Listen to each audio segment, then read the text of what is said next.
We try to live in the style of St. Francis of Assisi. St. Francis always reached out to those people who are most in need of God's mercy. His idea was, let's take the monastery to the streets where the people are. Francis emptied himself out of all of his power so that he could take the lowest place to serve the poor, everyone else, all of creation. To think what that might mean for the average person on the street. What might that mean for the person below the poverty level, or a person who's a recent immigrant? Everything that we do is about relationship, sharing our love of the Lord, and the love that the Lord has for us. That's always our call, to be brothers to all people and to bring them joy and to serve them in their need.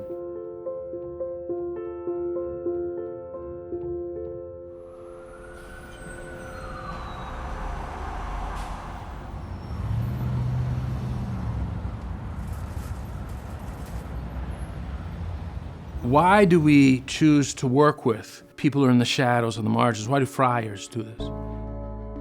There's the folks clearly in a tough place. Then there's no question that you're being true to your Franciscan calling.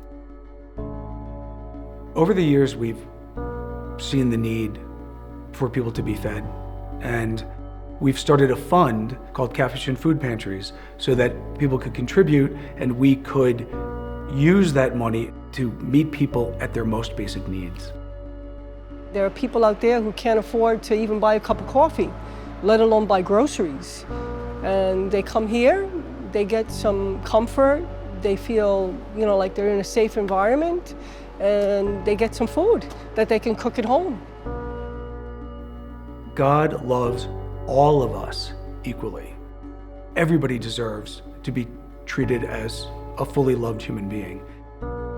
People who come to the food pantry are not just looking for food, they're looking for a validation of their own humanity, that they count, that they are important, that their life even has some significance and some importance. Some people, they've lost their jobs and they come in here and they're very discouraged, and if we listen to them for a little while, maybe they feel better, I receive back from these people just amazing stories, depth of personality, and the stories of the road and how they live and where they come from and their countries and what they've struggled with, how many years they've lived here, and people are surprised sometimes that you're willing to listen. These days, we have all those people in the world who are searching for a home, the migrants and the refugees. There is also the homeless and those who are hungry and those who need medical care and the aged. It's people who are in search of a home. And that's what a parish should always be, a place for people to call home. Father, the Son, and the Holy Spirit. Amen. It's not our goal to do any of this by ourselves. Our ministry is shared. We are always inviting the people to be in ministry, to be going out to the margins and to the edges with us. We have come across so many wonderful people in our parishes and in our other ministries who have worked with us, and they're inspiring.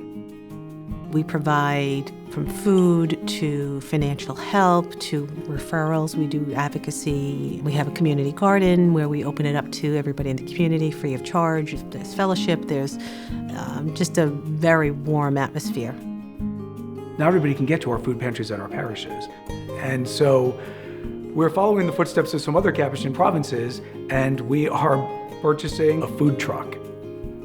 I think we're all really excited about this food truck ministry because there's a certain Franciscan element to it.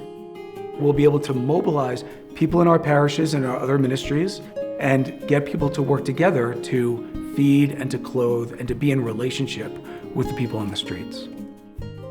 The Capuchins have something special going on here. And the way they invite lay people to be a part of that is certainly noteworthy. Our hope is always to inspire the Franciscan spirit. If we can make that happen, if we can just step back and allow that to happen, we've done our jobs. There's a sense of being lost for so many young men and women. And I think Capuchin Youth and Family Ministries has always done a fantastic job of getting young men and women to see what gifts they have to offer the church and to share them. It's a gift for me to work with young people because they're not children, they're not adults, they're becoming adults. I think that's the idea of the retreats we try and do, is for a moment, like, okay, look up and get the big picture, because the pressures on teens are so intense. I think our generation is just really seeking truth. They really want to make an impact on the world. They really want to make the world a better place. We play an important part in this part of the church where we are focusing on youth and family in a way that no one else is. We're bringing the Capuchin charisms of relationship, of lay leadership, of collaborating lay people with religious. They do everything in their power to serve the local community, giving people a place where they feel safe and they can grow in their faith. If the Capuchins didn't exist, there would be significantly less joy in the world. It brings great joy to us to live this way, to live in fraternity without anything of our own, so that we can share our entire lives with one another and the people of God. Francis says in his testimony, the Lord gave me brothers, to be given brothers by God. It is an honor to be in the presence of something that powerful. We have men who have been in all sorts of ministries, different chaplaincies in all different areas. To see what these men have done and to see them, as they get older, continuing to desire ministry and to desire to be with people is awesome.